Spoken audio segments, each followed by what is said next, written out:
We are going to make a 5-ounce bottle of 24 kcal thickened formula for our baby boy.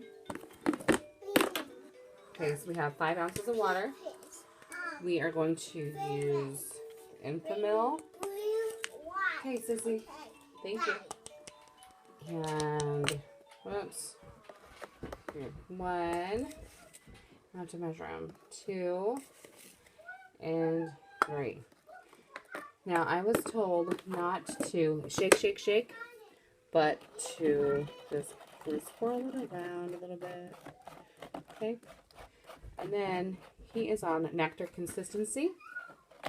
So you just follow your directions. We are working with a occupational therapist at Children's Mercy, and she has him on, let's see, we go every couple of weeks, or I should say months, I'm sorry. But right now, it is about 4 of your, you see? Small scoops. Oh, okay, we're coming. And 1, 2, 3, and here we go. 4. And again, swirl, swirl, swirl. And I really recommend that you do not use tap water. Try to use the water for babies specifically, because you don't know really what's in your tap water. And, you know, it's gross. I don't even want to drink my own tap water. Anyway, don't forget to put in this nifty thing here. And he is on a size, let's see, a level 3. I don't know if you can see that right there. Level 3 nipple. You put that on.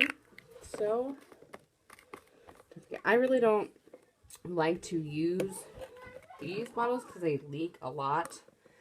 Now, I do like these bottles, but they're not big enough because it turns out this makes around 6 ounces. And this is actually a mixing bottle that I got from the hospital. But this is a Dr. Brown's nipple and lid and the inside, which I don't know what it's called. But, and then again, I'll just swirl. Maybe go like that, back and forth.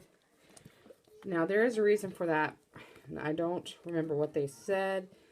I'm not sure if it breaks it down too much or what. But if you shake, then you get tons of air bubbles and everything else. And yeah, just make sure that your stuff is all mixed up. You don't want hot water. You don't want cold water. Now, I wouldn't want to drink it like that. Now, you see how it's just kind of like tomato basil soup, I guess. Right? Kind of just, all right. There's that. All right, I'm going to go feed my baby. Okay, bye.